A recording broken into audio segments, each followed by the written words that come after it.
I think if you were to teach a class on propaganda, you would use this video to illustrate what propaganda looks like rather than some like actual serious narration of history by a historian. Ladies and gentlemen, Zach Foster's in the building. He is a PhD at Princeton and a historian of Palestine. How else would you how would you talk about your credentials in the matter here? Yeah, I'm a historian of Palestine, got my PhD in Palestinian history from Princeton University in 2017, and I write a newsletter called Palestine in Your Inbox, which you can access at PalestineNexus.com. This video that we're going to watch from travelingisrael.com, which I thought was just simply an Israeli tourism YouTube channel, has been going viral for the past 5 days. It's already got 3 million views in 5 days. And it is a video that everyone has sent me over and over again saying, Hasan, you have to look at this. You know, everyone is using this video. Everyone is talking about this video. And I thought there's no better person to have explained this video than someone such as yourself, considering your background. Without further ado, let's get started. You can hear it, right, when I play this? This video is going to be interesting, even if you have heard 1,000 different reports about the Israeli-Palestinian conflict. Before I break down the Palestinian narrative, a small trigger warning: I like facts.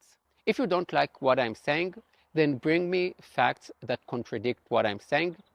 If I say that Jerusalem is not mentioned in the Quran, or that the Jews said yes to the partition plan in 1947 and the Arabs said no, or that there was no such thing as Palestinians in the 18th century, then I like that he immediately starts with facts and then goes directly to the Quran. I don't know about pointing to religious text to make justifications that are fact-based, but then also immediately follows that up with 1947 partition plan and how Palestinians were the ones that said no. And I feel like that is a lie by omission, especially considering what was happening in the lead up to that and also what happened in the immediate aftermath of that, specifically the Nakba, which I assume he is not going to bring up. Do you have any additions on that? We don't have to pause here. There's a lot going on in here. There's so many problems with this video. I would limit myself to maybe just 10, 15 points in the video where he's just egregiously lying. So I think maybe we can keep going.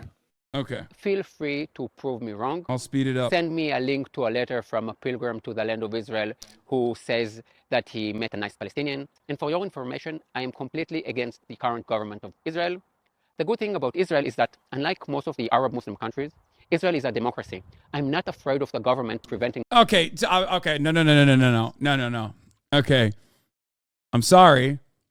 This is something I hear from liberal Zionists in Israel, that they do not like Itamar Ben-Gvir, they do not like Benjamin Netanyahu, they do not like the Likud party, and yet, so quickly in the same breath, they say Israel is a democracy. I fundamentally disagree with the notion that you can be a democracy while being an apartheid state. Israel, not by my own assumption, but by every single human rights organization's assessment, is an apartheid state. You can't be a democracy and an apartheid state at the same time. But do give this video a like and subscribe. The last thing that I want to ask is this: don't use bombastic language in your comments if you don't have the numbers to support it. Ethnic cleansing is a very powerful expression. If in 1948 there were around 700,000 Palestinians and today there are 7 million in the land of Israel, you can't really use this term. However... Oof. You should pause there. Yeah, go ahead. What are you going to say? Yeah, so I would encourage everyone to read an article that was recently published by a guy named Oren Ziv in the magazine Plus 972. And he documents with great detail the ethnic cleansing currently happening right now in the West Bank. You have multiple communities, Palestinian communities in the Jordan Valley that are currently in the process of being ethnic cleansed. And at least 4 communities have already been ethnically cleansed since 2019. The first group was from an area near the Taiba Junction. In May of 2022, 200 residents were ethnically cleansed from Ain Samia. Their homes were dismantled and they fled as a result of settler violence. And those settlers are obviously supported by the Israeli military. In July 2022, another 100-person community was ethnically cleansed from Ras Atin, which is also a Palestinian community in the West Bank.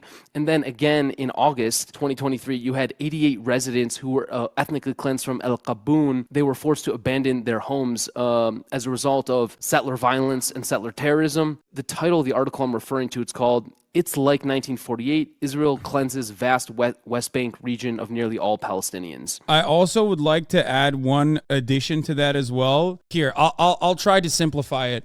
You came in with the facts. I have a very simple answer for this. It is not necessarily about the population growth in and of itself, but about what the population growth would remain in Palestine. If 700,000 people were expelled during the Nakba, now the current population of Palestinians in diaspora and Palestinians living in occupied territories and also inside of Israel is at 14 million. Of course, the population keeps growing under horrifying circumstances as well. Pointing to the numbers in Gaza, where the population has increased, to say there has been no ethnic cleansing is akin to Holocaust denial. But also, one other argument that I will make is that an Israeli Holocaust scholar, Raz Segal, has decried Israel's assault on Gaza as a textbook case for genocide. So this is an opinion shared by journalists, but it's also an opinion shared by, formative scholars that have dedicated their entire lives to covering the Holocaust. Okay. Yeah. I mean, just to add one last point, I think it's not just the West Bank where you're seeing ethnic cleansing happening. You're also seeing ethnic cleansing happening in Jerusalem, in the neighborhoods of Silwan and Sheikh Jarrah and other parts of Jerusalem. You have ongoing ethnic cleansing campaigns in which many families, and this is what triggered the May 2021 war, if you recall. You had 58 Palestinians in Sheikh Jarrah who were being expelled from their homes. Why were they being expelled? Because they were Palestinian. There's a 1970 law that says Jews can return to homes previously owned by Jews before 1940, but Palestinians can't. So it's a discriminatory law. It's a racist law that allows Jews to take over Palestinian homes, and that's happening across Jerusalem. It's happening in the West Bank in Hebron. It's happening in the Jordan Valley in near Humsa. So it's happening actually inside 48 Palestine 48 as well, with Bedouin communities in the south that are being ethnically cleansed as well. And now, of course, with Gaza, you have 1 million Palestinians, even more Palestinians than were ethnically cleansed in 48 are now currently being cleansed in Gaza. So this point he says here that Israel is not ethnically cleansing Palestinians is just a straight up lie. Yeah, one that is not supported by Israeli scholars either. Just propagandists, PragerU videos, Ben Shapiro, charlatans in general, hacks and charlatans. However, if you want to use the words ethnic cleansing, you can do so to describe what happened to the Jews in Arab countries. In Morocco, in 1948, there were 265,000 Jews. Today, there are around 2,000. In Iraq, there were 135,000 Jews in 1948. Today, there are fewer than 10. Algeria used to be home to 140,000 Jews. Iraqi Jews are well integrated into Iraqi society, really, well into the 1940s. There's credible evidence that suggests that it was actually Zionists that planted bombs in certain Iraqi synagogues that were placed in Iraqi synagogues to scare and blew up and killed a bunch of Jews that scared Jews into leaving Iraq. So I'm not really sure why he's emphasizing the Iraq point here. In certain other cases, there's no question that Jews faced retribution in their own home countries as a result of the Zionist project and as a result of Zionist ethnic cleansing of Palestinians in 48. But he's not really doing himself any favors by talking about the case of Iraq, which I think the evidence suggests was actually the Jews that did more so than the Iraqis to scare them into fleeing. I mean, this is a time of Arab nationalism rising. I'm not going to say that there wasn't contention on the ground in the post-colonial formations here, some of which were still under colonial occupation, not by the Ottoman Empire, but instead by France or England. There was certainly a lot of revolts, riots, and purging, except this also favored, as far as I understand it, the Israeli state's goal of making sure that they could populate Israel with as many Jewish people as possible, which also, like you said, points to the situation in Iraq, which you're not alone in this assessment. Avi Shleim also says he has proof of the Zionist involvement in the 1950s attack on Iraqi Jews. A British Israeli historian claims in his new memoir that Mossad carried out the bombings to drive Jews out of Iraq to hasten their transfer to Israel. Muslims have been doing this to all minorities, not only to the Jews. If you zoom out, you will see that 100 years ago, there were many Christian communities and other small ethnic groups in the Middle East. They are all being wiped out by Muslims. For some reason, the Western world, the Christian world, doesn't want to talk about it. As a Jew, That's ridiculous. There's also a lot of voluntary migration happening to Israel at this time as well, which is ridiculous because, Jews can go back to Morocco right now. This is true. There was a robust and large Jewish community in Morocco. They could go back to Morocco right now. They could live in Morocco as much as they want to, but no such opportunity is afforded to Palestinians who used to live in historic Palestine and want to return back to their homes, to their ancestral homes. Yeah, I mean, look, I think especially towards the end of the video, his bigotry towards Muslims really shines. Where he's just really making blanket statements about all Muslims and kind of, just the state of Islam today. And so I would pretty much disregard everything he has to say about Islam and the Muslim world. It's really hateful and bigoted what he's saying.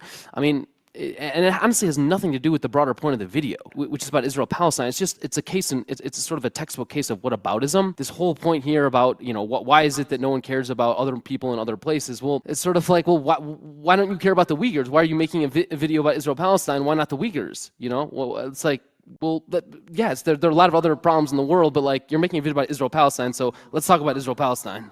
Yeah. Everyone is obsessed with the Palestinian refugees. Did you know that the UN has two agencies for refugees? One for hundreds of millions of refugees all over the world, and another one called UNRWA, which is only for the most privileged refugees on earth, the Palestinians. That's... Go ahead. Well, one thing I would point out here is that this refugee agency, UNRWA, was established in the aftermath of, shortly after World War II, when the Jews faced persecution by Nazi Germany, and millions of Jews perished. And I think one of the reasons, by the way, why the UN and the United States at the time never really said much about the creation of the Palestinian refugees. There were even like New York Times columnists on the ground in Palestine that were reporting on what was happening, and the New York Times chose not to publish some of those articles. There was essentially, I think, owing to Holocaust guilt and owing to guilt on the part of Americans and Europeans, there was desire not to speak out against what the Zionists had done to Palestinians in 1948, and also kind of give Palestinians sort of maybe some extra special treatment in the UN. That's an argument made by Ilan Pappé recently. So, it's like, well, you're kind of leaving out a lot of important facts to the story. It's ridiculous to say that Palestinians are the most privileged refugees and not recognize that the UN has a special refugee status for Palestinians due to the inception of the Israeli state and the ethnic displacement that occurred. I like that he says this is the Israeli perspective you've probably never heard. And this is literally the perspective, the only perspective that I've ever heard. I've heard the UN special privilege refugee status so many times by people that want to defend Zionism who never talk about why these Palestinians became refugees. Like, how did that happen? Did they materialize out of thin air? Did they just become refugees due to, I don't know, some volcano or a natural disaster? Or was it the deliberate ethnic displacement in the hands of Zionist brigades, some of which personally called themselves terrorists, as a matter of fact? So let's talk about the story the Palestinians like to tell and the media like to repeat. The Palestinians lived in Palestine for hundreds of years. They lived peacefully alongside a small Jewish minority until the rise of Zionism, a colonialist movement which, under the umbrella of the European imperial powers, started kicking the Palestinians out of their land and homes, causing the current situation. And now for the facts. In the long history of the land of Israel, there was never such a thing as a Palestinian people until the 20th century. Millions of pilgrims have come to the land of Israel over the last 3,000 years. They've come across Jews, Arab, Christians. Actually, let's just finish this thought. Let him finish this thought, and then we'll comment. They've never met a Palestinian. Now, you might say, regardless of whether they have existed as a nation, all people should enjoy human rights, and all people should have the right to identify themselves as they wish. And I agree. But you don't have the right to reinvent history. And the history of the region is very clear. This is probably the most documented piece of land on the planet. There is a very good book, a very ancient and popular book about the connections of the Jews to Judea. It is called the Bible. Now, wait. I know what you are thinking. He's going to say that God gave this land to the Jews. And no, if you believe that God gave this land to the Jews, great. And if not, also great.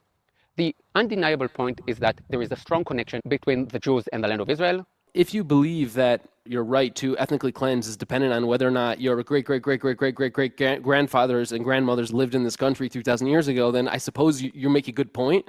Or, however, if you believe that your political legitimacy is dependent on, whether or not you respect international law and whether or not you have a free and fair democratic system, then, it's completely irrelevant. So he's just kind of spewing off a Zionist narrative that is just sort of disconnected from the reality today. The other side of this is the notion that there is a religious pretext for why this land is important to Jews. And when you look to the fathers of Zionism, like Theodor Herzl, and who was, as far as I understand it, a secular Jewish person, and the different areas that they looked at to create a self-described colonial movement, a nation state for Jews all around the world. They looked at, I believe Antarctica is one of the edge cases, Uganda, Argentina. And also Argentina. So the notion that this was Israel and Israel always, and it was supposed to be in historic Palestine, is, yes, I mean, there were attempts made. Herzl went to the Ottoman Empire to purchase the land originally, or to develop Israel as we understand it there, and he was, of course, told no. Not Antarctica, Alaska, sorry. I said it wrong, my bad. It was Alaska, I apologize. So the idea that this is like anything but a colonial movement is disputed by the founding fathers of said movement, that openly said that there were native Palestinians living there at the time, and that they would actually prove difficult to expel, and also that this was a colonial movement in general. I would just add one or 2 points to that, because he's about to say in just a minute or two that Zionism was not a colonial movement. And what's really interesting is that, as you correctly pointed out, the Zionists themselves talked about the colonization of Palestine. They use that word, colonization, colonies.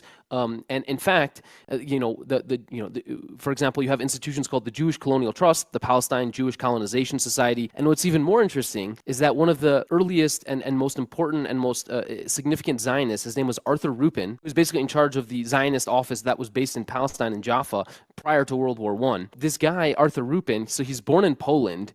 And so he saw what was happening with the German Colonization Commission, because at the time, during his upbringing, the German Colonization Commission was basically colonizing his hometown and his home area, his home region, which was called Poznan. And so basically what the German government was doing at the time, they were settling farmers on land that was bought from Poles in order to transform the demographic character of Poznan and West Prussia from Polish to German. And so this actually was a source of inspiration for Rupin, and he explicitly talks about it in his memoir, that he was inspired by German colonization efforts in Poland. In fact, he even hired a former official of the German Colonization Commission to advise on how to best transform the demographic character of Palestine from Palestinian Arab to Jewish. So this idea that Zionism is not a colonial movement is something that obviously most Zionists wish was true, because colonialism has a bad rap these days. But the fact is, Zionism was a quintessential colonial movement.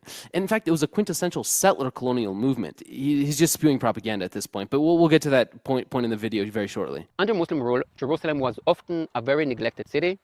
This makes sense, as Jerusalem, which is mentioned some 600 times in the Jewish Bible, isn't even mentioned once in the Quran.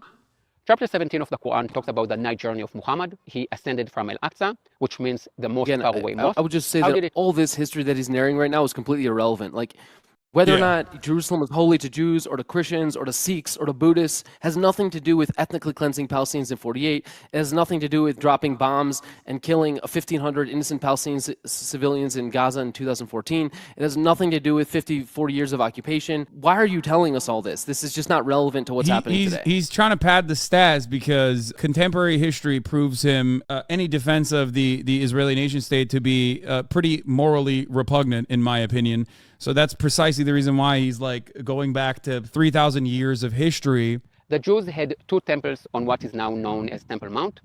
The temples were located on the holiest site for the Jews, which is the top of Mount Moriah. The first temple was destroyed by the Babylonians, and the second was destroyed by the Roman Empire. 60 years after the Romans destroyed the temple, the Jews rebelled again, and the Romans changed the name of their region from Judea to Palestina.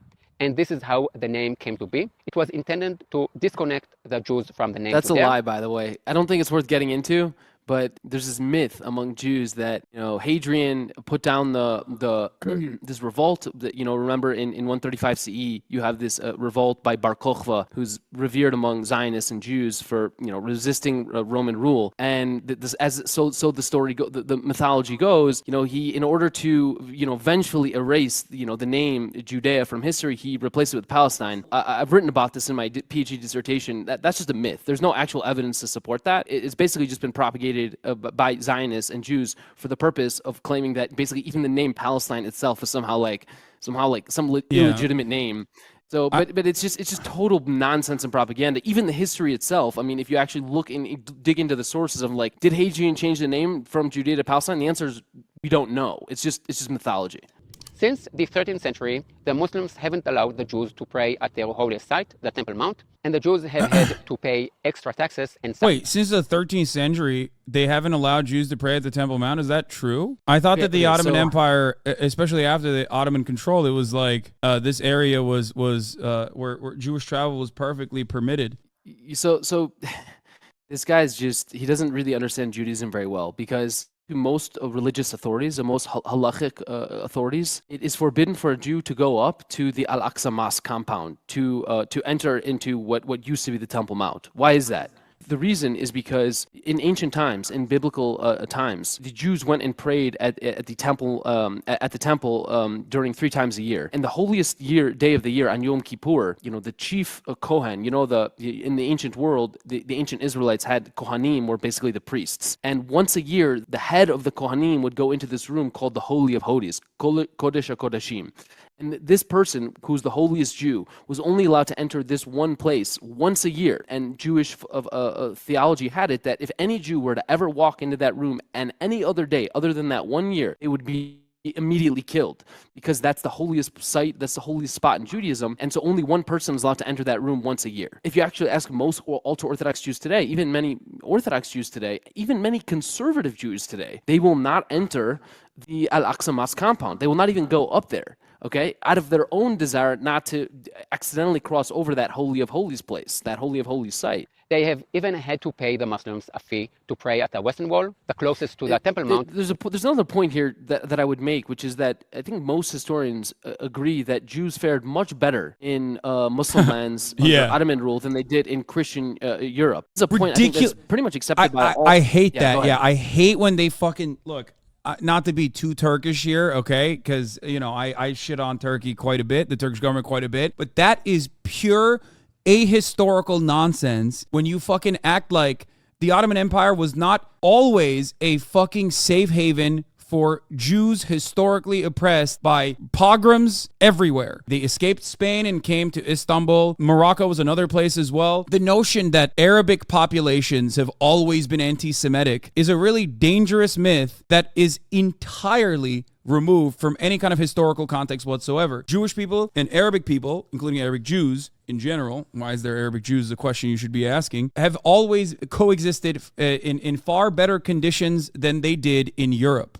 And than they did under Tsarist Russia, for example. Did they pay a tax? Yes, they did. Just like Christians did, just like all non-Muslims did.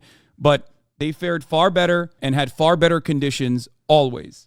And now we get to the interesting part, the 19th century and Zionism. Jews have always migrated, or as we say in Hebrew, gone up to the land of Israel.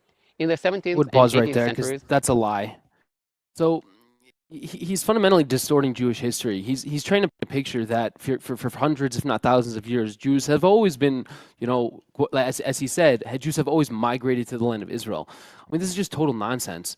Again, if he knew anything about Jewish theology, he would know that he's just spewing myths and propaganda, because for the overwhelming majority of Jewish history, it was actually forbidden for Jews to migrate to Israel. And the reason was very simple, which is that in the end of days, Jews have eschatological beliefs, just like Muslims and Christians. And the eschatological belief among Jews is that Jews should not live, let alone move to the Holy Land until God decides so. It's God's decision. Jews believe that human action to hasten the arrival of the Messiah violated Torah law, and therefore not only are you not allowed to live there, you're definitely not allowed to move there. And so he's kind of really distorting Jewish history here. It's really a grotesque distortion, I would say. That's the reason why some Orthodox Jews, not all, of course, there's varying degrees of thought there, are some of the most serious anti-Zionists. The first Zionist Congress took place in 1897. The Zionist movement was a national movement, not a colonialist or an imperialist movement, but a national one. We already debunked that one myth. Of many. Yeah, we already covered that part. It was part. the age of the fall of empires, the German Empire, the Austro-Hungarian Empire, and the Ottoman Empire, and of the rise of national movements.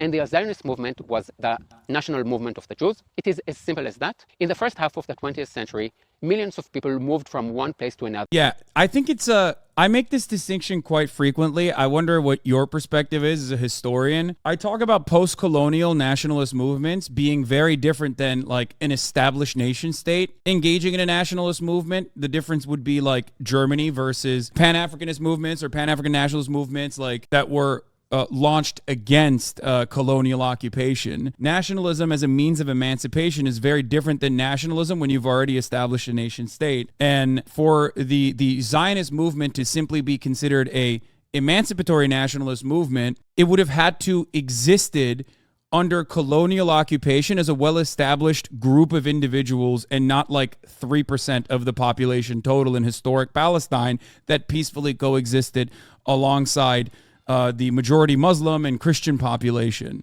right? Yeah, I mean, Zionists like to call Zionism a national movement.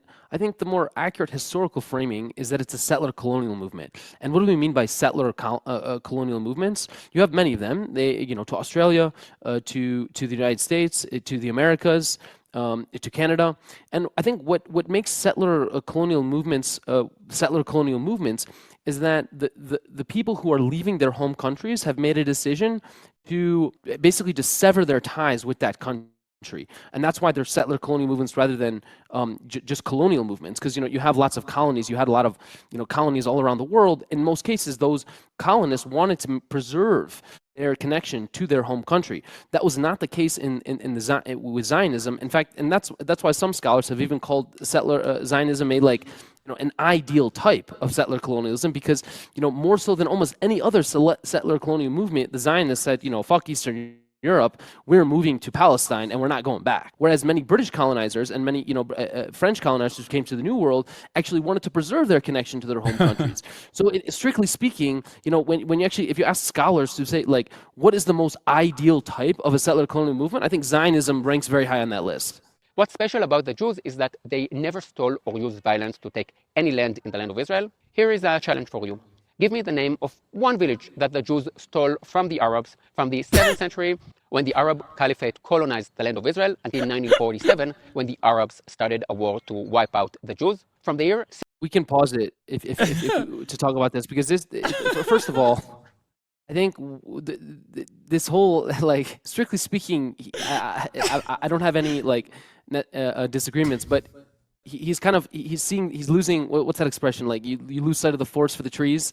So the only reason Zionism came into existence was because of the use of force by the British Empire. Okay. Yeah. You have to realize that the overwhelming majority of the local Arab Palestinian population rejected Zionism and Zionist immigration and Zionist land purchases. In fact, you even had an American commission, the King Crane Commission, show up to Palestine in 1919 and ask the locals, do you support a Zionist program? And 85% of them said, no, we reject Zionism. But of course, the democratic will of the indigenous inhabitants of Palestine was irrelevant to the British.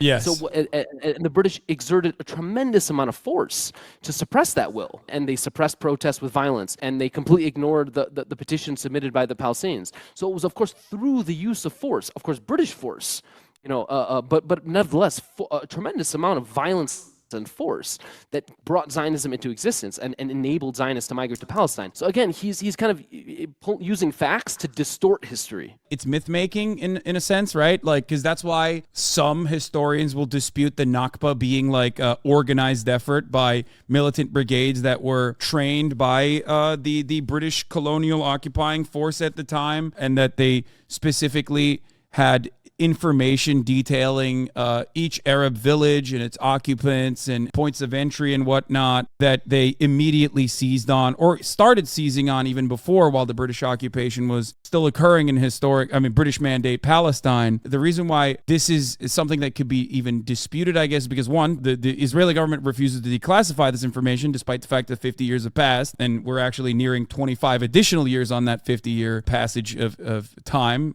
so that they could declassify this information. But also, this is the reason why they could say, oh, well, they left on their own volition. The Arabs left on their own volition, as a matter of fact. There was some back and forth fighting, but the Arabs ultimately left on their own volition, which is ridiculous and ahistorical. There are still people who participated in said purges, violent purges, including the Deir Yassin massacre, one of the most famous ones both at the time and also throughout history, where that one 95-year-old Israeli army IDF reservist who participated in that Deir Yassin massacre is still trotted around despite being a psychopathic terrorist who committed unspeakable crimes in Deir Yassin. 636 till 1947, not a single square foot was stolen by the Jews. When he gets to 48, it's really telling because he spends about 6 seconds on the most important moment in Israel-Palestine history. And it's like, oh, that's interesting. I think one thing to remember here is history and narrating history is all about what you emphasize and what you omit. Right? That's the case, and that's the case with whenever anyone's writing the history of anything. And so, I think that kind of tells you everything you need to know, that he basically glosses over 48 as if nothing happened. But anyways, we'll get to that point. In 1929, the Arabs, not 1 or 10, but whole gangs of Arabs, murdered 70 Jews, and the ancient Jewish settlement had to be abandoned until it was brought back into Jewish hands in 1967. You want more names of Jewish villages that were abandoned because of Arab violence? Here are some more. Many were rebuilt after a few years. The Arabs used violence against... Yeah, well, look, I would say that he's really distorting history here. I mean, if you I was reading pretty recently about the Jaffa riots of 1921, and according to at least a number of accounts, Zionist gangs basically, sort of entered these neighborhoods in Jaffa that were Palestinian. And, there are many accounts where they started harassing Palestinians and, threatening them and, basically like, exerting their, control over Palestinian neighborhoods, and there clashes of violence, and violence broke out, and little do you know, like some Zionists got killed. But it's like the Zionists were actually the aggressors in those cases. But again, he's not interested in trying to understand what happened, right? He has no interest in understanding what happened in the Jaffa riots in 1921 or in the Nebi Musa demonstrations in 1920. He's not trying to get at the history. He's just plucking out little factoids that sort of paint the story he wants to paint. But and so it's just a classic case of a propagandist. I think if you were to teach a class on propaganda, you would use this video to illustrate what propaganda looks like rather than some like actual serious narration of history by a historian. And by the way, they didn't only use violence against the Jews. Christians suffered as well. Remember the German and American settlements I told you about? They suffered as well. The family of John Steinbeck, the American novelist, had a farm outside Jaffa. Or at least they had it until Arabs broke in and murdered Steinbeck's great uncle and sexually assaulted his wife and his daughter. I'm sorry, but when you're talking about when you're getting to 1947 and talking about like Arabs sexually assaulting and murdering villages, like the numbers are on the board. It's 6,000 total in defensive, or 6,000 Zionist forces killed, compared to the conservative estimate of 15,000 Palestinians, okay, some of which led to the entire villages leaving, thinking that they'll be able to return, never to be able to return as well. And the atrocities were absolutely unimaginable and numerous, even ones that we have knowledge of due to the fact that those veterans are still alive to this day and will openly reveal the things that happened. And the victims, in some instances, are alive to this day. I don't know. I feel like that's very disingenuous to point this out and like invoke John Steinbeck. I was not familiar with this event. I didn't bother to look into it. He's plucking out little factoids that paint a picture that the Palestinian Arabs were, just violent, rapist, sexist. It's just incredibly dehumanizing when you leave out all the other facts that, actually Zionists committed all these mass atrocities against Palestinians. He's just painting a picture that dehumanized Palestinians. Yeah, I feel like historians that talk about this sort of thing, talk about what happened in the lead up to the Nakba and after, will at the very least paint it as like a both sides affair. Whereas this guy doesn't even do that. He just completely removes the atrocities committed by Zionist brigades. He completely removes that from the equation. Doesn't even talk about like the violence that British people were subjected to, which by the way, they fucking deserve it. Let's be real. I mean, but even like even the bombing of the hotel by, I think it was Irgun or was it Leahy, one of the terror cells at the time, blowing up a hotel and numerous other positions as well, where there were British military officials when they tried to stop mass immigration of Jews from coming into the British Mandate Palestine. It's odd not to mention any of those things, and simply to say that, like, Arabs were going into settlements and killing people and raping them, when the reverse of that happened at a systemic level in the hands of a much more militarized, trained, experienced force that was at a certain point, I believe more than 100,000 strong. Some of the groups literally had experience fighting in combat in World War II against a bunch of Arabs that did not have any kind of real way of defending themselves, had a severe lack of weapons to be able to defend their villages, and in many instances, like Deir Yassin, did not even believe that their villages would be attacked because they had a truce pact with Jewish villages in their surrounding neighborhoods, and therefore did not think that they would even need to militarize their neighborhoods and have standing guards and any kind of militia presence whatsoever. One thing I would add here, to the point that he's using facts to distort history, is that one of the reasons Zionist militias were so successful in 48 in expelling all of these Palestinians from their villages was that in the preceding decade, actually Zionists, were establishing military files and dossiers on every single Palestinian village. Yes.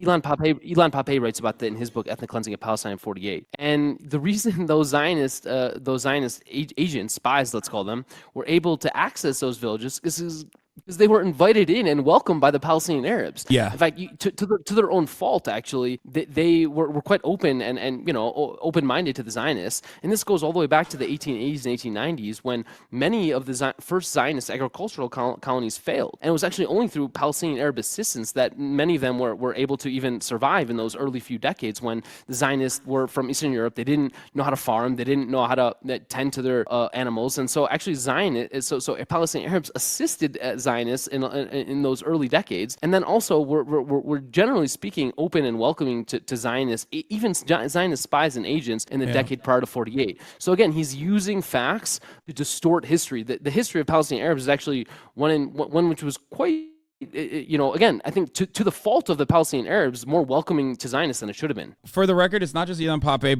but also people that survived these atrocities or perpetrated these atrocities are still alive to this day. And this is, in spite of the Israeli government's best efforts, information that you can access directly by hearing it from the militia forces, the veterans that were formative in the establishment of the Israeli state, specifically as far as the intelligence officers that you mentioned that were gathering information on surrounding Palestinian villages. Some of them are entirely conflicted about their participation in the onslaught. 1948, Creation and Catastrophe is a great documentary that looks at and directly interviews veterans on the Zionist brigades at the time, and also the Palestinian veterans that took up defensive positions at that time as well. So these people are still alive, Yeah, Irgun and Haganah are the two formations that they still have veterans that are alive that they went and asked about. There's a guy by the name of, I forget, is a Mordecai something, but he is the one who gathered all of the intel on Deir Yassin. He then saw the atrocities committed on his intel and was and openly talks about how devastating that was for him, not realizing what would happen. Now you might not believe him, but anyway, whatever. All right, let's continue. It's not Vanuna Mordecai. Two other great American novelists, Mark Twain and Herman Melville, visited the land of Israel, and like hundreds of other pilgrims, they wrote about how neglected the land was, and many wrote about how violent the local Arabs were. From 1970 to 1948, real quickly there, because no serious historian uses these memoirs of American racists to tell the story of the local Palestinian Arab population and what they thought and what they did and what they believed. In fact, historians today, they use local Arab sources. They use memoirs of Arabs. They use diaries of Arabs. They use Islamic Sharia court records produced by Arabs. They use Ottoman records produced by the Ottoman officials. But you're discrediting yourself you're explicitly telling your story of the history of the Palestinian people through the lens of these American travelers who spent a couple of weeks in the Holy Land, didn't speak a word of Arabic, had the Orientalist images of Arabs in their head, and were incredibly racist by their own, according to their own writings. So it's just strange. He's just discrediting himself by citing these sources as like evidence of like Palestinian beliefs of anything. When the British and the French drew lines on maps, they invented two nations that never existed before, the Palestinians and the Jordanians. Another fact that is often overlooked is that that's actually the subject of my dissertation research, and he's just full of shit. I mean, he's just straight up lying right there. So his argument, he's saying that when the British drew the colonial boundaries around mandatory Palestine, they invented the Palestinian people. So I published a paper a few years ago with Emmanuel Beshka, a colleague of mine, and we found the term Palestinian in Arabic sources something like 114 times from 1898 to 1914. So before there were any British colonizers in Palestine, Palestinians had already been calling themselves Palestinians for 2 decades. And actually, if you go into Western sources and English sources and German sources and Russian sources, you actually have, the term Palestinian is being used already from the 1870s onwards. So he's just regurgitating and repeating lies that have been debunked already for years. Another fact that is often overlooked is that pro-Palestinians are always talking about Jewish immigrants coming from Europe. No one talks about the Arabs who came to the land of Israel. Hundreds of thousands of Arabs from Egypt, Syria, and other places entered the land of Israel in the 1930s. Yeah, that's a lie. We should pause there because this was debunked already in the 1980s. So in I think it was 1984, a woman by the name of Joanne Peters published a book called From Time Immemorial, in which she made this argument that he's making right here. That's the source of the argument. Shortly after that book was published, Norman Finkelstein took that book and dissected it footnote by footnote, sentence by sentence, and determined that the entire thing was a fraud. She literally falsified documents. She invented facts. She was fast and loose with the numbers because she's talking about demographic data, right? And this book was determined to be a complete fraud already in the mid-1980s. And I would say actually one of the most serious historians of the British mandatory period his name is Yehoshua Porath. He published an op-ed, and this guy, by the way, is no friend of the Palestinians. I think he's pretty Zionist. But basically, he published, similar to Norman Finkelstein, he basically determined that entire book, literally from beginning to end, was fraudulent. She falsified records and invented documents and sources. And so this guy is, again, here's another instance where this guy is just repeating and regurgitating things that have been debunked for 40 years. And then we can address the second point he makes shortly after that. To work for the British and are now seen these as are just native lies Palestinians. Right now he's repeating. It is hard to estimate the number of Arabs who entered the land. I would just add one more thing, which is why is it that Zionist propagandists like this guy repeat things they think are true, but why do they love telling you that it was actually Egyptians and Syrians that moved to Palestine rather than there were indigenous native Palestinians living there already? Why does he love this point, which we already know is a myth, but why does he wants to tell you that? Because in order to again, it's all about trying to erase the Palestinian people, pretend they weren't there, they didn't have a real identity, they didn't have a connection to Palestine, which is part of this broader initiative among Zionists to dehumanize the Palestinian people. That's why he's bringing it up, and I just think that's important to point out. Land of Israel between 1917 to 1947 to work for the British as the borders were open, but the number is in the hundreds of thousands. Probably about half of the population of Gaza came to the land of Israel. He's just lying. He's just spewing misinformation right here. These statements, there's no evidence to support what he's saying right now. He's just straight up lying. Israel during the British Mandate time, their last names usually hint towards the actual origin of the family. I find it absurd that people like my great-grandmother, who came to Israel from Eastern Europe in the 1920s after dreaming about a Jewish homeland for generations, are seen as white colonialists, while Egyptians who came to work for the British in 1945 are seen as native Palestinians. Now you might be saying, okay, I would pause there. I would pause there because I think it's a very insidious point he's making. There's one key difference, by the way. And of course, there were migrants from Egypt and from Syria. He's not wrong that there were migrants. By the way, Palestinians also migrated to Egypt and Lebanon and Syria as well. There were people migrating everywhere in all directions. But there's something very insidious what he's saying here, which is he's trying to say, well, what's the difference between an Egyptian and a Zionist? Well, I will tell you what the difference is. The difference is that, the Egyptians and Syrian migrants, they integrated into local Palestinian society. They spoke Arabic. They went to Palestinian Arab schools. They, participated in the Palestinian Palestinian organizations. They participated in the Palestinian scouting troops. They assimilated. Whereas the Zionists did not assimilate. They had no desire to integrate into the local population. Instead, they created an exclusionary society with separate schools and separate institutions, with the purpose of eventually taking over the country. Despite with the purpose the of fact eventually that originally subjecting- Arabs, I'm sorry, but Go ahead. weren't there Jews living there already who were not exclusionary for years and years, like the 3% of Palestinian Jews living in historic Palestine?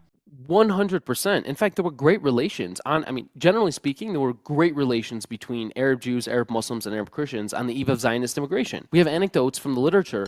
Amos Oz is a famous Israeli novelist. His father relayed to him an anecdote that he shared in his memoir, in which you have Jewish children and Muslim children playing in the same courtyards together.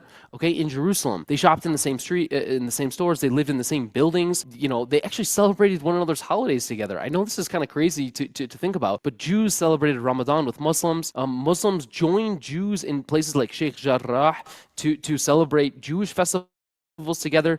Christians celebrated with Muslims, and basically Zionism wrecked all that. When you had one of the populations, the Jews, decide that no, this land is Jewish land, and we're going to control it with a Jewish government, with Jewish institutions, and build an exclusionary Jewish society on top of this Arab land. That kind of wrecked the harmonious intercommunal relations that dominated prior to Zionist immigration to Palestine. So yeah, you're 100% correct. There were, generally speaking, very good relations between Jews, Muslims, and Christians on the eve of Zionist immigration to Palestine. One point to consider here, I don't think you use the term assimilation, but I don't think you mean like forcible assimilation, but more so trying not to exclude others from the culture of the land. It's more integration than assimilation. Correct. That's what I mean, integration. In other words, wherever you have a population migrating from one place to another, I think the local population appreciates when you learn the local language, when you go to local schools, when you work in local stores and local businesses, right? But the Zionists did none of those things, and the the Egyptians and the Syrians and the Lebanese did all of those things. Where they came from, and if they have been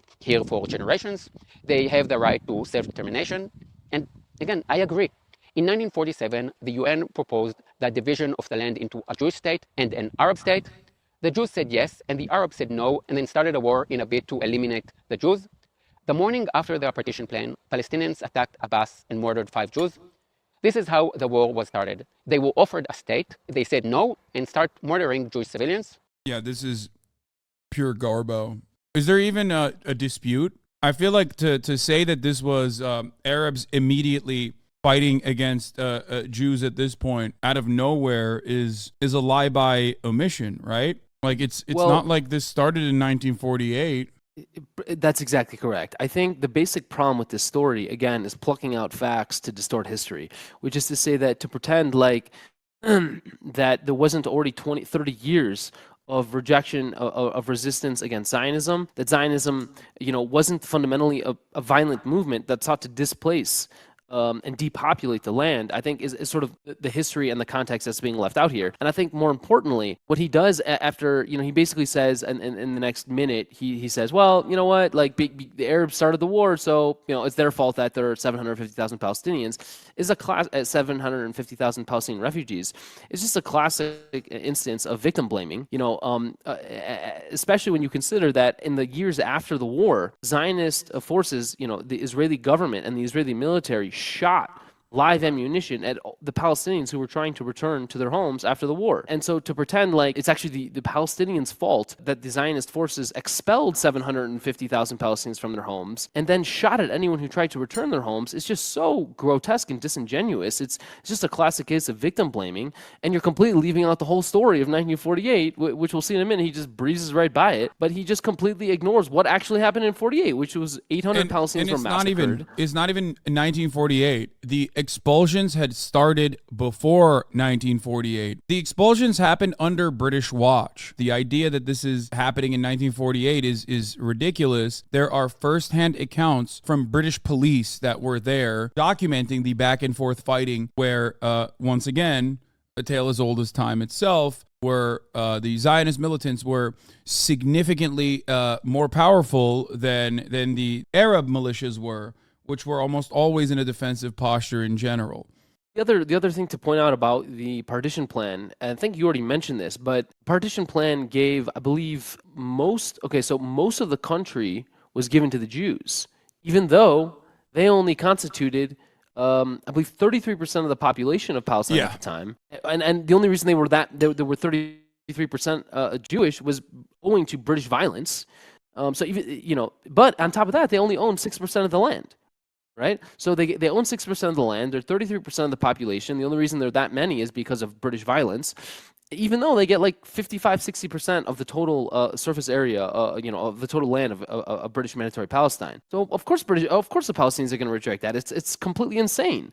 And then on top of all that, something like 40, 45% of the population of the proposed Jewish state was going to be Palestinian Arab. The whole concept of partition was that, Jews, where there's majority of Jews, you have a Jewish state. When there's majority of Arabs, you have an Arab state. But actually, Arabs were like almost 50%, 40, 45% of the Jewish state. So there were so many things that were just so incredibly unfair to the Palestinians. No, it was absolutely gerrymandered. Yes, areas that were predominantly Jewish was mostly Jewish, whereas Arabs coexisted with Jewish people in areas that now Jewish forces or Jewish villages would be controlled by the Zionist militias. Absolutely understandable conflict that would not arise out of nothing. Luckily for us, after 15 months of fighting the local Arabs and the 5 Arab armies that invaded Israel, we won. And yes, during the War of Independence, many Arab villages were destroyed and about 700,000 people were displaced. That's what happens when you try to wipe out your neighbors. So that's what happened. So that's fucking insane. Yeah, he's also lying when he says that's what happens when you try to wipe out your neighbors. In fact, there was a pact between King Abdullah of Jordan and Ben Gurion during the war that basically said, what's mine is mine and what's yours is yours. You don't invade the land that was proposed to the Jewish state, and we'll let you have the West Bank.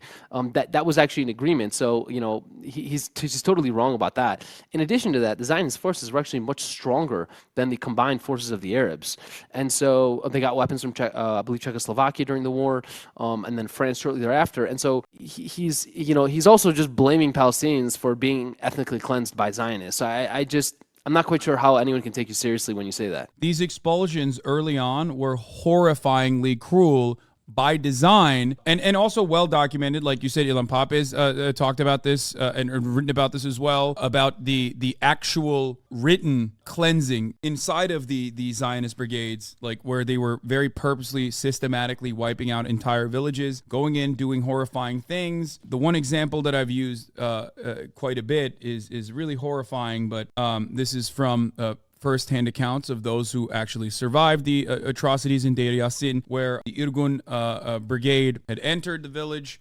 while the Arab forces in general were, I think, mourning the loss of an Arab leader in a prior attack on a Jewish village in Jerusalem. And the village itself was, like you mentioned, under a pact of peace, a peace pact with the surrounding Jewish villages, and did not think that it would ever come under attack, a pact of this pact would ever be violated. And one thing that they did was after lining up every single person in the village, shooting them, doing horrifying things, taking earlobes and throwing people in wells, they took a father and his son and stood them in front of an oven that was burning, and they told the father to throw his son in the oven.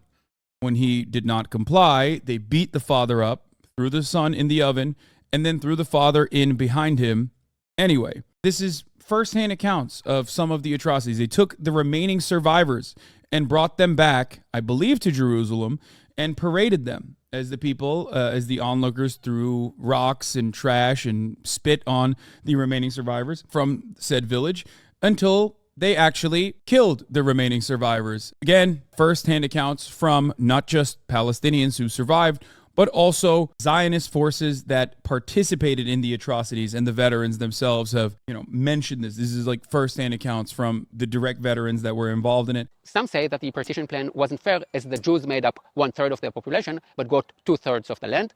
To that I will say this: the Arabs actually also got what is now known as Jordan. So in fact, the Jews got a much smaller part. And I should also add that that's awesome.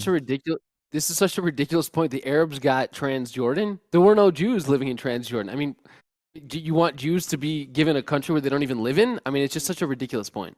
the Arabs got all the good land, and the Jews got the swampland and the desert land. I mean, this and is now I'm going to state a fact.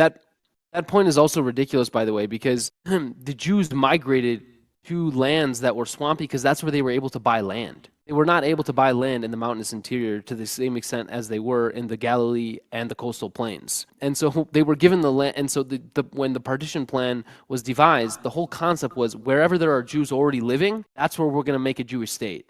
And wherever there's primarily Palestinians living, that's where we're going to make a Palestinian state.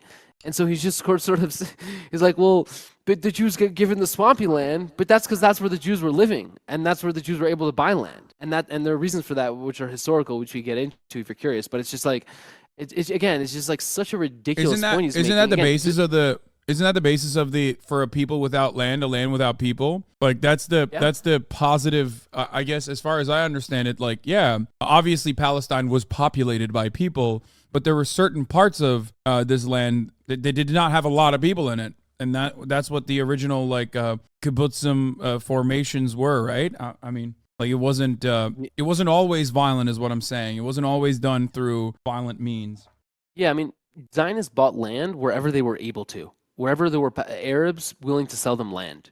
And it turns out that they were able to buy land in these areas that were actually somewhat undesirable, right? They weren't the places where Palestinian Arabs had large population centers, right? If you look at where the largest Palestinian Arab population centers are in historic Palestine, we're talking Hebron, Nablus, Jenin, Jaffa, Gaza, Jerusalem. You're either talking Haifa, Akka. You're talking about the coastal cities, and then you're talking about the mountainous interior. But those coastal plains in between, where basically Jews were able to buy land, were essentially the most undesirable land, and that's what the Zionists were able to buy because that's what Palestinian Arabs were willing to sell them. And so he's sort of just, he's losing the forest for the trees here. Fact that is definitely going to annoy all the haters of Israel.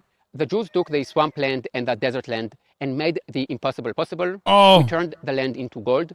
Israel is pioneer in. The supremacy. The classic, like Arabs like to bomb and live in sewage. Jews like to build shit. Oh, yeah. Yeah, it just stems from a belief in, honestly, Jewish supremacy. I mean, that's what this is. These statements about how Zionists drained the swamps and turned desert into gold. It's just the belief that we are superior to other groups, and it kind of feeds into everything that's happening right now. It's just the dehumanization of Palestinians. It also is like always enforced through the real life conditions that Palestinians are subjected to in Gaza. Like whenever you hear someone say, oh, well, they get billions of dollars over the course of like 20 years, and yet they haven't built a singular thing. Or, oh, they busted down the greenhouses and blew up the water pipes to make, weapons. And, oh, Palestinians can't get fucking cement or concrete into Gaza because if they do, then they build tunnel systems and whatnot. And it's like, it always is a reinforcement of that same, like, Palestinian Arabs, like Arabs in general, do not have ingenuity. They have no way of like envisioning a better future, and it's not because of the conditions that they were subjected to historically, and instead simply because they are inferior. And that argument is probably very familiar to many of you here in this community because it's fucking identical to the colonial mindset that white people had when, colonizing Africa and many other parts of the world, as a matter of fact. It's a Absolutely justification that it serves the purpose of dehumanizing your colonial subjects and justify all of the atrocities and all of the humiliation that you subject them to because they're not as superior as you are. Yeah, I mean, it's also, if you think about where most of these Jews were coming from, they were coming from Europe. And Europe, over the course of the 18th and 19th century, plundered and colonized the entire world and extracted massive amounts of silver from the New World and plundered India and plundered China. And in the course of all that plundering and colonizing, they became rich, and the Jews of Europe benefited from that. And they benefited from the universities and the wealth that was created in Europe. And then they brought that to Palestine. So kind of in some sense, in some very twisted sense, this is evidence actually of kind of a history and a legacy of European violence and colonialism. Irrigation systems and desalination system. Israel invented vegetables and fruits that can grow in salt water and yet taste sweet. As for the Arabs, the large part of their land is now polluted and contaminated. After 1948, the Palestinians I'm had not years. really sure what he's even referencing there. That's Dude. just like straight up racism. Like the large part of Palestinian Arab land is polluted. Like, where's he even getting? Like, I've never even heard that propaganda before, by the way. So he's like innovating in his propaganda, but like I don't even know what the fuck he's talking about right Dude, there. that is like, it's the classic trick that Ben Shapiro applies when talking about black people in America, where he'll say, oh, it's their culture. It's not their, I'm not saying they're genetically inferior. I'm just saying they're culturally inferior. What's so insidious about his point is that, he's saying that, Arabs polluted. I think he used the word pollute, okay? And what's so insidious about making that argument is that it was actually recently revealed. There were many rumors and there were many reports of this earlier, but I think the definitive proof is now in that the Zionists used chemical weapons. They poisoned Palestinians in 1948. They poisoned Palestinian wells in 1948. Okay, so, and then, by the way, they did this same thing in 1970 when there was a desire to take over some Palestinian land to build a settlement in 1970. Zionists, we're talking about the state of Israel, poisoned Palestinian wells in the area where the Palestinian village was so that they would leave and Zionists would take over. And Wow. so actually, it's actually the exact opposite of what he's saying is closer to the truth. So different than what's happening now when you see videos of the Israeli government pouring cement into water wells, Oh, wait, no, it's identical. And that's what I keep referring to whenever I talk about this issue is like, since 1948 and even earlier than that, the tactics of settler colonial expansion have been identical. Throughout time, the only thing that's changed is like the weapons have gotten better, the surveillance technology has gotten better, but the overarching fundamentals are still there. Oh, well, we sent flyers in to tell you to evacuate northern Gaza before we bomb northern Gaza. So we push you into southern Gaza and then inevitably offer you a humanitarian corridor to leave and live in Egypt, never to return. That's something all too familiar to Palestinians. They've experienced it. They've heard it from their parents. They heard it from they experienced it with their grandparents that they can never see ever again, because if they leave Gaza, they might not be able to return back, or if they leave the West Bank, they certainly will not be able to return back. This is an ongoing reality for them. Not much has changed. To understand the ongoing cruelty of the Israeli apartheid regime, you can look at any other moment in time and you will see the exact same justifications of the most moral army and the only democracy in the Middle East. In 1964, the Palestinians established the PLO, or the Palestinian Liberation Organization. Now, this is interesting. 1964 is 3 years before the Six-Day War. So before Israel occupied the West Bank and the Gaza Strip, and before a single settlement was built, they were already calling for the destruction of Israel. When the Arabs say Free Palestine, they don't mean we want an independent Palestinian state next to Israel. What they want is a Palestinian state that replaces Israel. What do you got for that? Oh, we got the babies with Hamas. First of all, anyone who starts a sentence with the words, when Arabs say Free Palestine, they mean, again, is, I think, overgeneralization would be an understatement.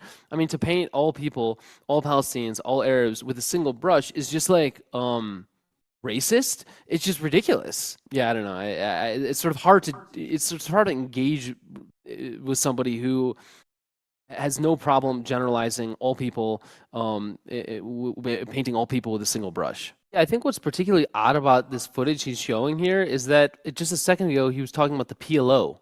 The photos he's showing here are Hamas. Yeah. Okay, that green flag is Hamas. Why are you showing Hamas photos in a discussion of the PLO? Remember, the PLO recognized Israel's right to exist in 1989. All the while, he's saying they're, supporting the destruction of Israel. So I just, it's sort of hard to deal with these points in good faith when he's just telling you one thing but showing you something else, and painting all Arabs with the same brush, and just kind of, again, like, not actually sharing any data or any facts or any evidence to support his points, just making these broad, sweeping generalizations.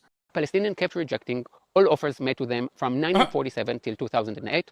This is my favorite. Okay, can we talk about this real quick? Palestinians rejected every offer made to them from 1947 till 2008. This is something that you hear from every propagandist hack, every charlatan. This is like, I assume this is like a militarized Hasbara talking point, because I hear it way too frequently. So what would you say to that? I think the most generous offer, quote unquote generous offer made to the Palestinians was in Taba in 2000. between Yasser Arafat and Ehud Barak. But basically, the first thing to say about this offer is that it was a verbal offer. It was not a written offer. And some analysts say that a verbal offer is not an offer. If you want to make an offer, it has to be in writing. So that's the first point I would make about that all these offers, actually, even throughout the entire Oslo peace process, even in Camp David in 2000, everything was oral. And so that's the first point I would make. The second point I would make is that this quote unquote generous peace offer included the following: Israel made no concessions whatsoever on the Palestinian refugee issue. They did not even acknowledge taking any responsibility in creating the refugees in the first place. Now let me ask you this: how is it that you expect to be able to come to a final status peace negotiations when you're incapable of even owing up to and acknowledging the crimes committed 75 years ago by your own state, the crimes that led to the establishment of your own state? Your inability to even acknowledge that you took a responsibility and played a role in creating the refugees was a huge, huge non-starter for the Palestinians. That's point one. Point two, all of these offers involved Israel maintaining security control of the Jordan Valley and the border with Jordan for a period of at least 20 years into the future. Now, let me ask you this question. How is it that you're supposed to have an independent state and have autonomy in your state and have self-rule in your state when you can't even control your own border? These weren't serious peace offers. There was never an attempt to explain how Palestinians would be able to maintain a connection between Gaza and the West Bank. That's the third point. The fourth point would be the offer that Palestinians would have control of Jerusalem was actually they would have control of Abu Dis, which sits actually outside of Jerusalem. Palestinians were never offered a state, a capital in East Jerusalem, in the part of Jerusalem where you actually have Palestinians living, in the Haram al-Sharif compound, in the Muslim quarter and the Christian quarter and the Armenian quarter of the old city. That was never offered as part of the capital of Jerusalem. And then, on top of all that, Israel insisted on maintaining 3 military outposts in the West Bank. Yes. Do the Palestinians get 3 military outposts in Tel Aviv and Haifa and Jaffa? No, they don't. So the entire framework was, how is it that we can allow for some amount of Palestinian autonomy while Israel still maintaining control of all the land between the river and the sea? And when you understand that that was the fundamental principle upon which Israel engaged in these negotiations, you realize that it was never fair to the Palestinians. These offers were never serious offers. Now, I have plenty of criticism for the Palestinians, by the way. They didn't make a counter, Arafat never made a counteroffer at that Taba. So I'm not here going to pretend like I have any lost love for Yasser Arafat. The entire peace process was taking place under American auspices and through American diplomatic channels and using American negotiators facilitating the entire process. And anybody who knows anything about the United States role in the Israel-Palestine question knows that the entire foreign policy team of Clinton's entire foreign policy team were like right-wing Zionists. I mean, Dennis Ross. I mean, the people leading the American negotiation team were applying an incredible amount of pressure on the Palestinians, while at the same time applying zero pressure on the Israelis. And Diana Buttu, a Palestinian Canadian, who played a role in the negotiation process, shared some very, very interesting anecdotes recently in a podcast she recorded with, I believe El Maidan is the name of the podcast. We can probably share a link if people are curious. But she explained how in many of the draft versions that she would be getting of like documents that were shared by the by the Americans, there would be comments left in the margins from the Israelis like, oh, you shouldn't say this or you shouldn't say that. There was no distance between American and Israeli positions. It was basically the United States and Israel on one side of the negotiating table and Palestinians on the other. And how is it that you're expected to conduct negotiations when the person you're trying to negotiate with is the most powerful country in the world and allied with the person who is controlling and occupying you and besieging you for 50 years? Another interesting point made by Diana Buttu is that during those negotiation processes from 2000 to 2006 and 2007, the Palestinian negotiating team would have to travel from Ramallah to Tel Aviv because the meetings were taking place in Tel Aviv. And she relays these anecdotes whereby, every time they would have to drive to Tel Aviv, they would have to cross through Israeli checkpoints. And they would be berated and harassed and forced to wait hours in the sun with no water. just to arrive at the negotiation table. It's like, how do you negotiate with someone who has their foot over your neck? But that was basically the nature of Israel-Palestine negotiations from 1993 to the present, which is you have someone who you're negotiating with who is all the while taking your land, demolishing your homes, arresting you, imposing checkpoints on you, humiliating you, killing you every day, seizing your land, destroying your property. And that's the person you're supposed to be negotiating with?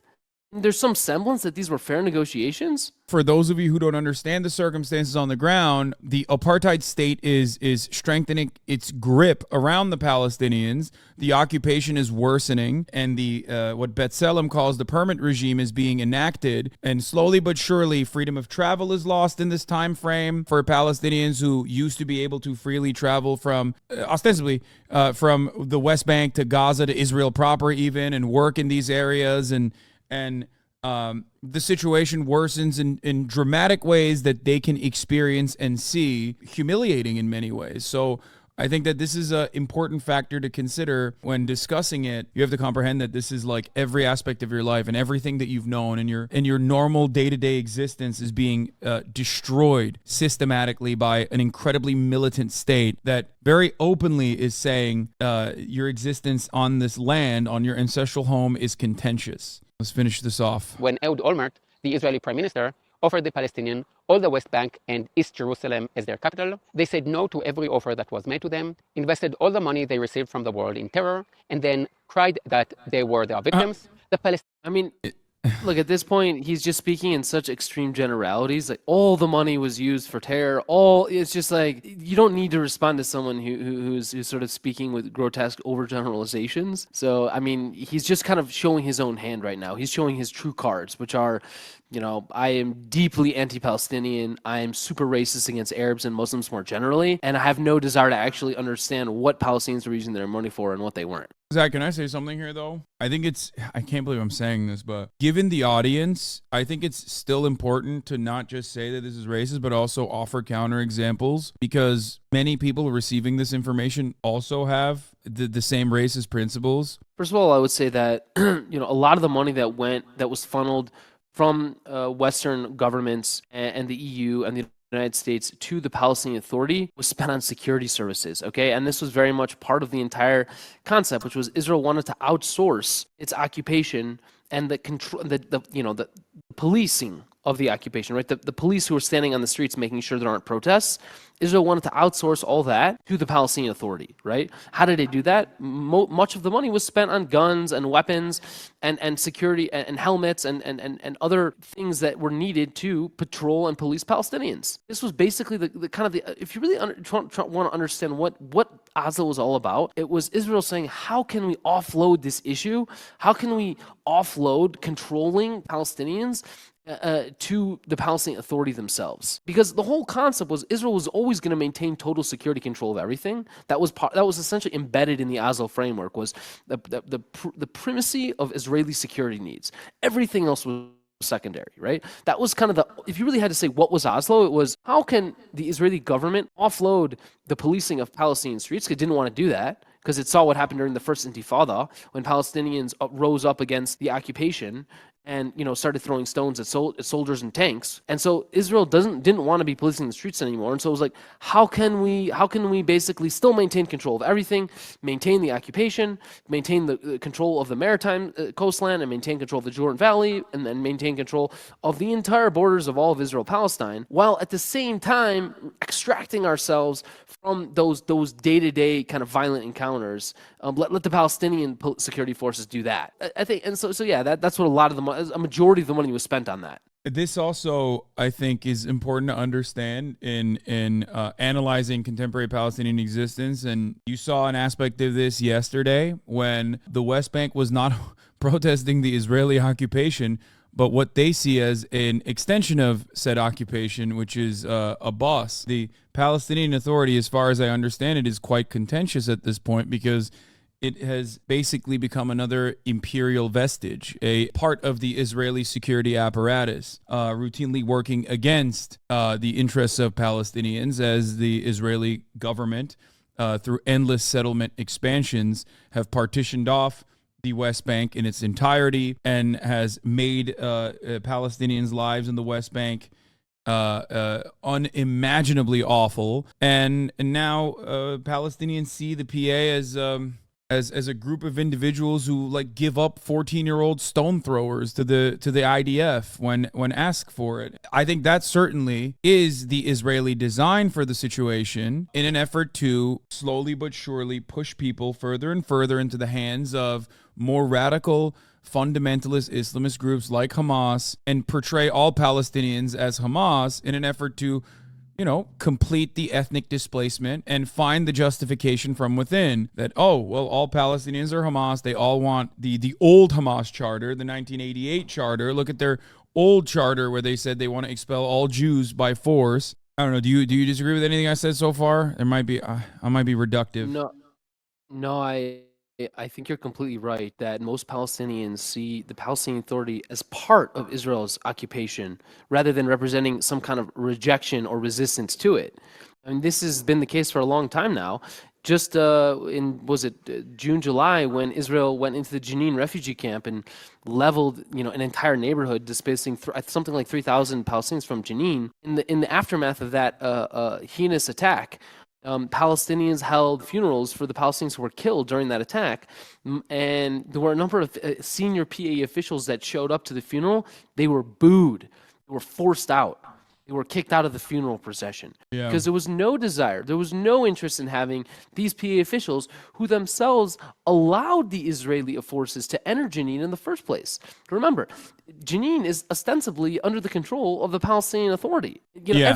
Most of the major Palestinian population centers in the West Bank, Ramallah, Beit Lahem, Nablus, Jenin, Hebron, Khalil, they're all under Palestinian authorities' ostensible control. And yet, Israeli military raids go into those areas on a near daily basis, all with the consent and approval of the Palestinian Authority. And so to pretend like the Palestinian Authority are somehow, defending the Palestinians is absolutely insane. And that's why, by the way, you just saw earlier, was it yesterday or today, masses of protests in the streets of Ramallah and elsewhere in the West Bank, protesting obviously not just Israel, but also protesting the Palestinian Authority. Yes, exactly. And once again, I want to reinforce this. That was deliberate. That was by design. That is precisely why in a closed-door meeting in 2019 to Likud members, Benjamin Netanyahu purposely said, we control how high the flames go. Anyone that wants to thwart the nation-state development project of Palestinians must treat Hamas as the single force in the room. That the I think ritualistic humiliation of the Palestinian Authority is a part of that design. That you only negotiate with Hamas, you make Hamas to be the only force for Palestinians. This way, internally, you get to justify all of the atrocities in the interest of security because you're the security candidate when you're Netanyahu.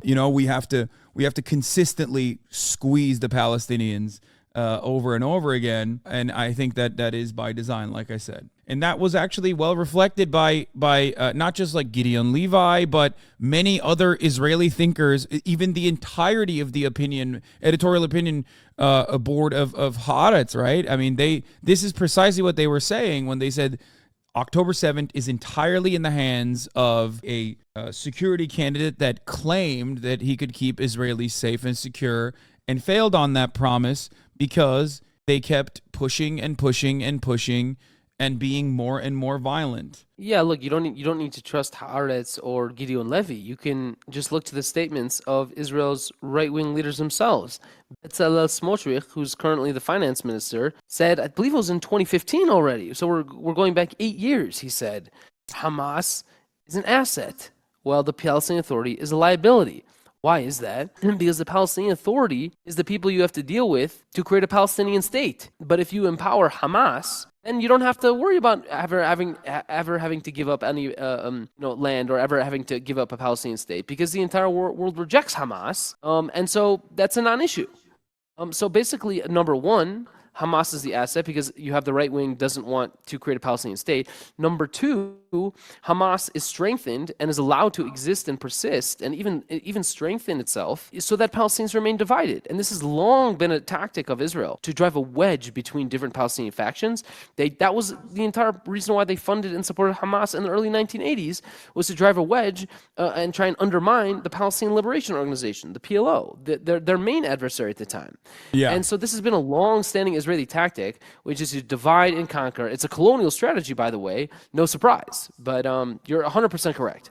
Let's get back to this part. I'm glad that we parsed through this, I think, because like these are very common talking points, and I feel like it's important to address the lies baked into that. So what is the solution?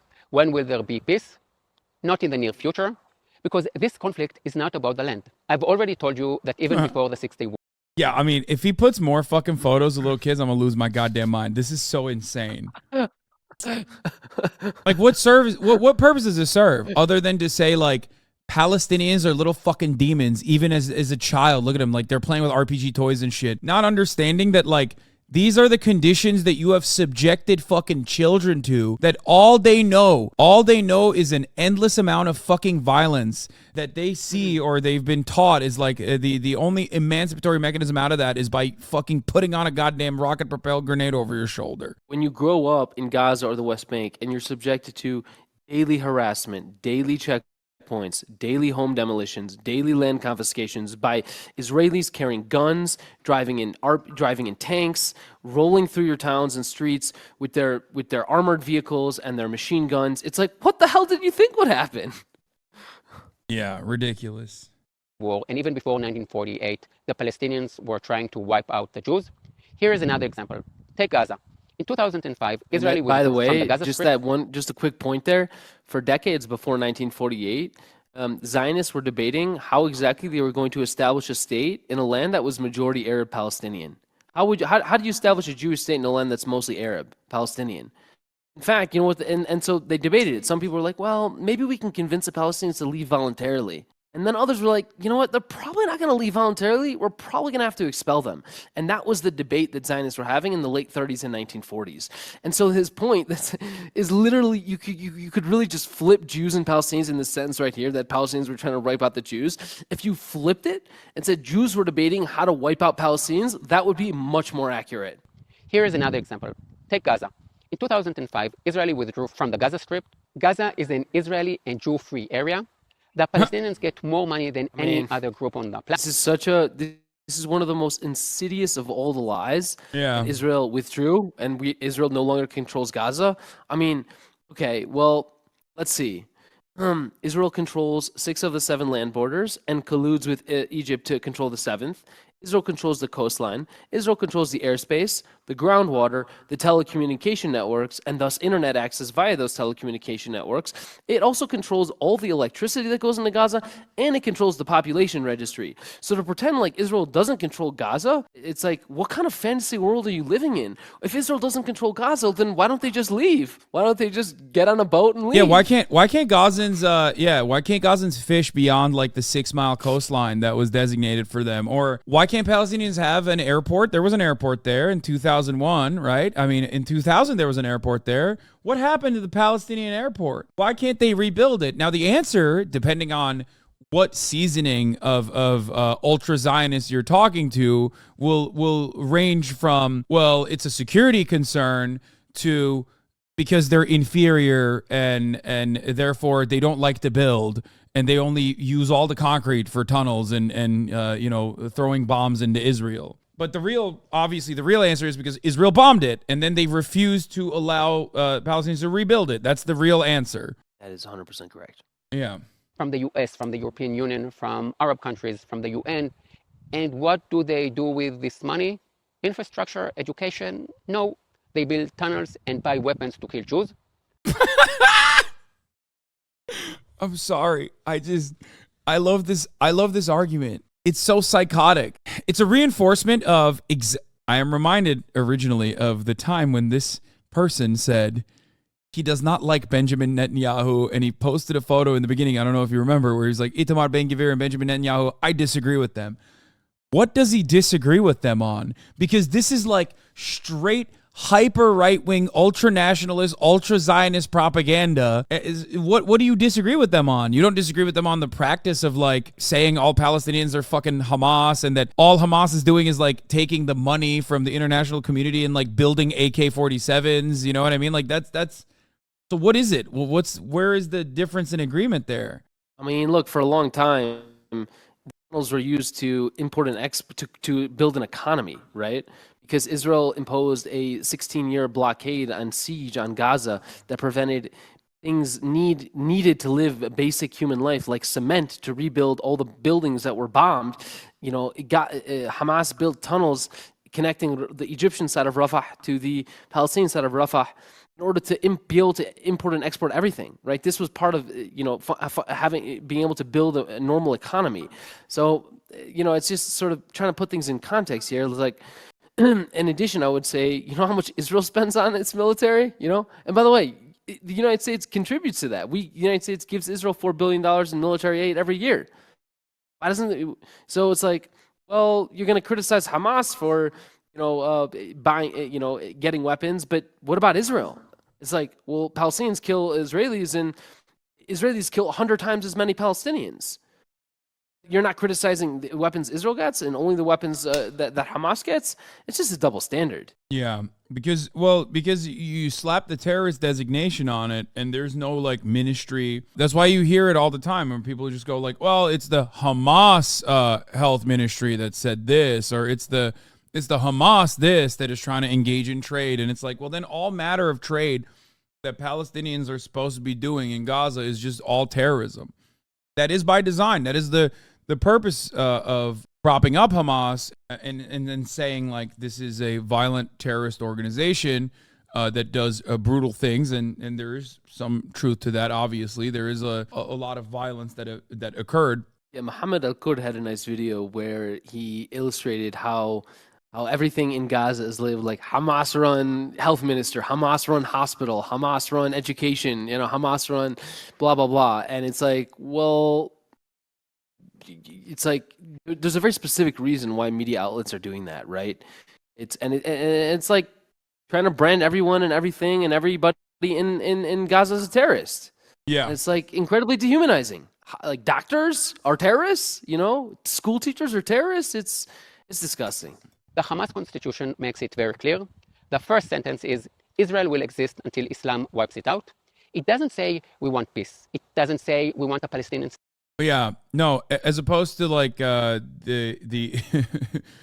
the origination of the Israeli nation state, which was always very peaceful, where the Israelis were like, here, we'll kiss you guys out of the villages that you will leave voluntarily. Because you're like, oh, stop tickling me. You're tickling me too much. But again, that is the 1988 Hamas Charter. Hamas at the time was like a fucking marginal group that you also have mentioned was you explain it. Sorry, fuck. What am I doing? Go ahead, please address these takes. I'm done. No, you're only you from now on. Fuck. Please, no, you're killing it. Please continue. Look, the only thing I would add is that, obviously Hamas started as an Islamic charity. Before the charter of August 1988, the Intifada broke out in 87, right? And in late 87. In that first year after the Intifada, Israeli military forces killed 142 people in the Gaza Strip, all the while suffering a grand total of 0 casualties. And this inflamed the Islamic charity, the Mujamma, and the Mujamma al-Islamiyya is what was called before 88. And they were inflamed and enraged and radicalized as a result of the grotesque Israeli violence. So that's the first point I would make. Secondly, already before August 88, you have multiple proposals from leading Hamas officials, including Sheikh Ahmed Yassin himself, as well as another guy, another senior official, basically putting forward kind of peace feelers to Israel at the time that were obviously completely rejected outright. And because those peace officers involved Palestinian self-determination, a withdrawal from the occupied territories, and a return of the refugees, all of which are total non-starters for the state of Israel, which is hell-bent on preserving its Jewish majority at all costs, no matter how much violence Israelis will face, they would rather have many thousands of Israelis massacred than let back in Palestinian refugees or give up control of Palestinian land. I mean, that's the first point I would make. And then, by the 2000s, by 2006, you have another proposal by Esma al-Haniya, who publishes a piece, I believe, in The Guardian, basically saying, look, we're open to peace with Israel. Same thing happens in 2008 with Khaled Mash'al, publishes another op-ed, I believe, in The Guardian, basically saying, look, we're open to a 10-year truce. And then in 2012, you have the second command the second military commander in the Hamas military wing, Ahmed Ja'bari, I believe was his name, who just a few hours before being assassinated by Israel had received a peace deal, had received the draft of a peace deal that was the result of months-long negotiation process between backdoor channels between Hamas and the State of Israel that was received the full support and approval of then Defense Minister Ehud Barak. A few hours after Ahmed Jabari received the peace proposal, he was assassinated along with 6 other Palestinians, because Israel had no interest in a peace deal with Hamas at that point. Israel wanted to strengthen its deterrence capacity and destroy as many Hamas leaders as it could. Israel chose war over peace. And basically, I would say that's kind of been the status quo for almost a decade now, which is that Israel is more or less happy to have Hamas on its southwestern flank, because it means that it doesn't have to negotiate with the Palestinians. Because look, they're divided. Look, they all they want to do is send rockets at us. They're all terrorists. And this gave Israel the plausible deniability it needed to claim that it was the Palestinians that rejected peace, not the Israelis. So again, there's a lot of, kind of selectively choosing facts here in this narrative, and this is just a classic example of it. Personally, I want the Palestinians to have a democratic state with human rights and freedoms. And I wish for all Arabs and Muslims to have the same. But what I want is not necessarily what they want. To solve the problem, you need to understand the problem. And the problem... This guy's a good understander of the problem. I'm feeling like he totally has a good grasp on the situation after what he just said. ...is made up of 2 things. One which Westerners don't understand anymore, religion, and one which Westerners don't want to talk about, values. Religion plays no role at all in European politics. What? I think honestly, like the last 6 minutes of this video is like him just spewing anti-Muslim and anti-Arab hate and just sort of demonizing all Muslims all around the world, and it's pretty wild, honestly. Like he should have just stopped the video here, because the last 6 minutes are just like not helping his cause. No, I love this. I'm excited to hear a guy who said Hamas is a certain way, and then immediately speaks like the cartoonish depiction of how like all Palestinians are in his eyes, but with a role reversal. It's always so funny when people are like, yeah, these guys are like Islamist fundamentalists that want to wipe out everybody. And then they turn and think that like all Jewish people are demons or whatever. And then immediately turn around and start talking about all Arabs as like pests that must be expelled forcibly because they're ruining like the beautiful European culture or whatever the fuck, and it just simply cannot coexist in beautiful white Europe with their rape gangs or whatever the fuck they say. It's just so frustrating. Just think about the organizations you hear about in the Muslim world: Hamas, Hezbollah, Islamic Jihad, ISIS, Al-Qaeda, Boko Haram, the Taliban. These aren't national organizations. They are all religious organizations. Now let's talk about the bigger issue, values. Lots of people run from... Wow. Yeah, let's move past that one. He's like, all Muslims are run under Islamist fundamentalist groups that the Western world has placed upon damn near the entirety of the fucking world under the auspices of defeating the socialist influence of the Cold War. Like, it's great. I love that. It's because everyone was volunteering that. They were like, I love being ruled by the Taliban. It's so stupid. I'm sorry. I love that he said he likes facts though. Facts.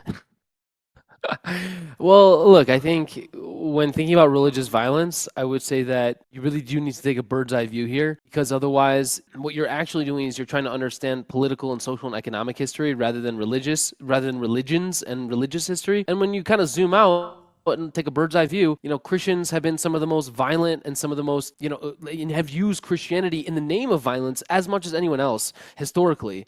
And so, I don't understand why all of a sudden he's sort of like gonna pretend like ancient history doesn't matter anymore when thinking about like what religions are violent and what religions are peaceful. But like he's not really interested in understanding violence and peace and what religions have to say about them. He's just looking to demonize Muslims and brand Hamas as an extremist religious organization that is indistinguishable from all these others, and it's just part of this bigger problem, which is Islam, and that's his real aim here. Yeah, which is ironic because, like, obviously it is anti-Semitic to claim that Zionism is inherently in the interest of all Jews all around the world, and I will always make that distinction that, like, anti-Zionism is not anti-Semitism, and Jews are not a monolith, and it's fucking ridiculous to claim such a thing. And yet, I feel like he gave so much religious context originally, or at least utilized religion originally to talk about how important, like, Israel is and has to be developed. And in that same breath, of course, omits key details and, like, the endless amount of violence that was done to justify a Jewish nation state, to erect a Jewish nation state, not realizing that, like,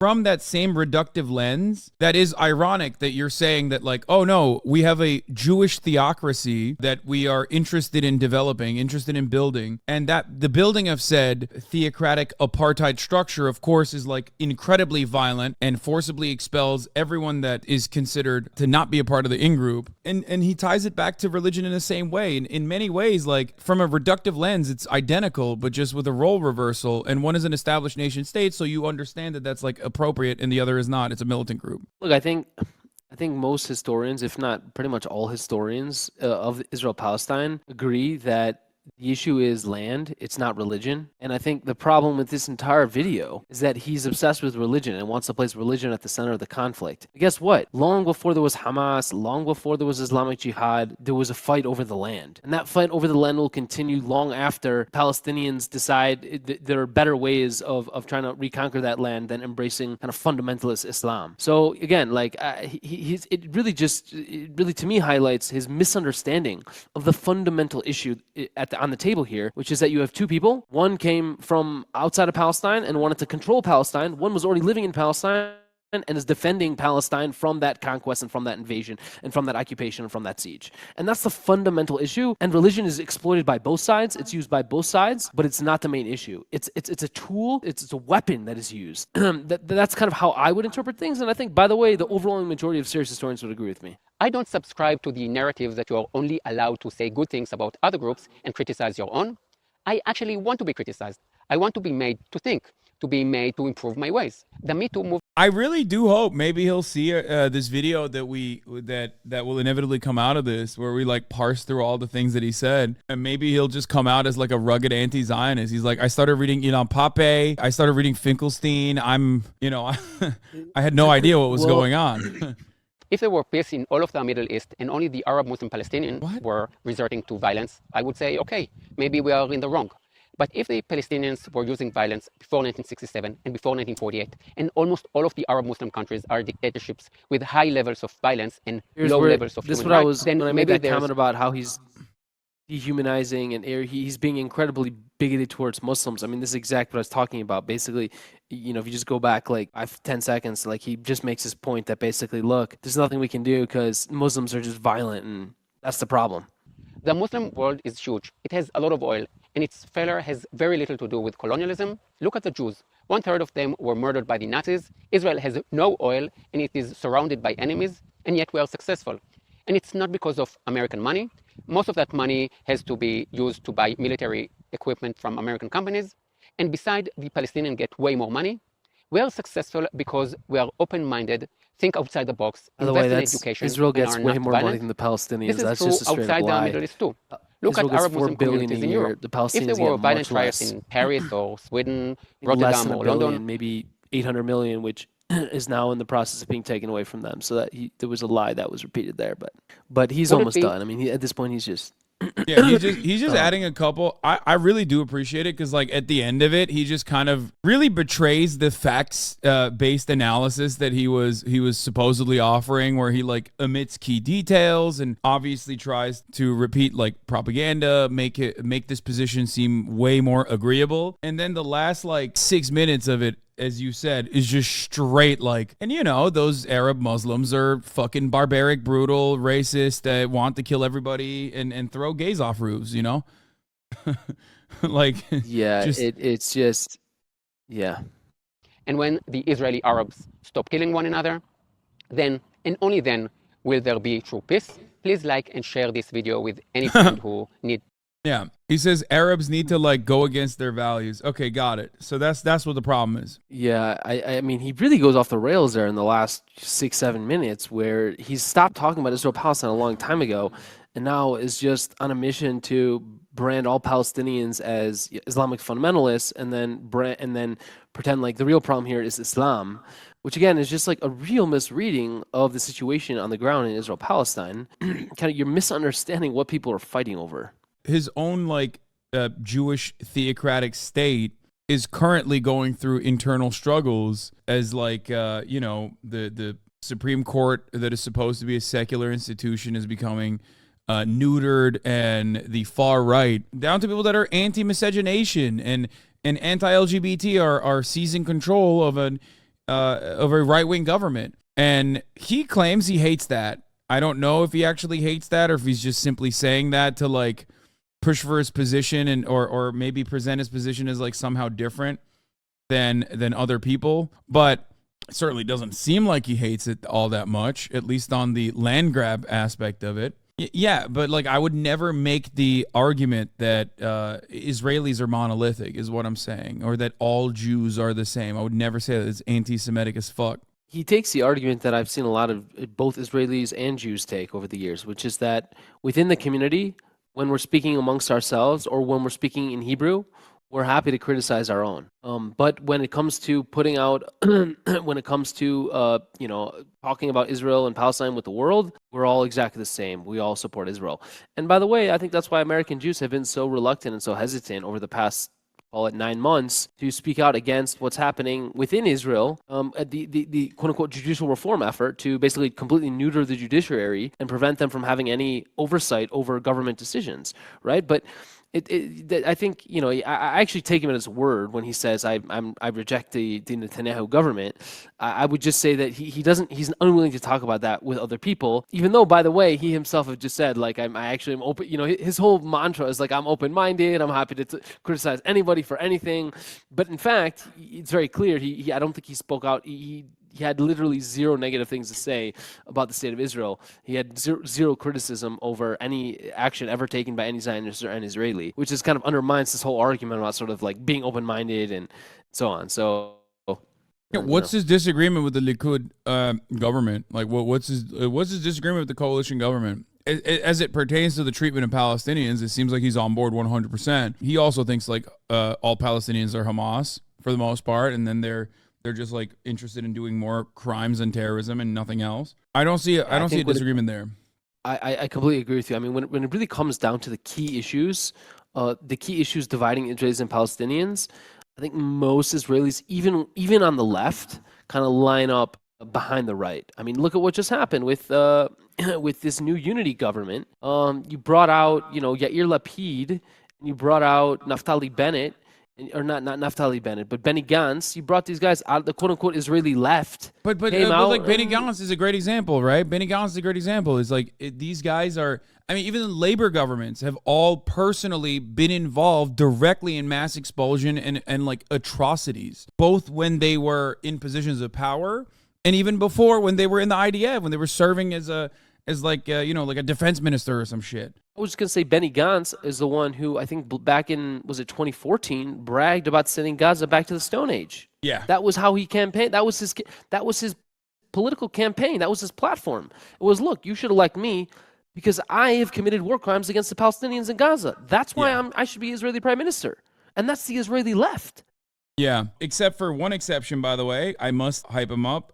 Ofer Kasif, the Communist Party member who was just suspended from the Knesset for doing something that is literally incredibly brave. He just had 2 weeks of pay suspended. He's an Israeli lawmaker. He was the one who originally said that pogroms against the Palestinians are responsible for the terrible attacks. He spoke out against the occupation. He spoke out against the apartheid. And he recently, today, was expelled from the Knesset and had his pay docked for 2 weeks. And as far as I understand, I think I mean, he's just suspended for the time being, but he could literally go to jail. Under the current coalition government, you could go to jail for speaking out against the apartheid, speaking out against the occupation, speaking out against IDF actions under a law that declares that if you hurt the IDF morale, you can go to jail. It's currently being used against Palestinian citizens of Israel, but it will inevitably be used against Israeli citizens of Israel as well. Yeah, I love this guy Ofer. I've been following him for a while. He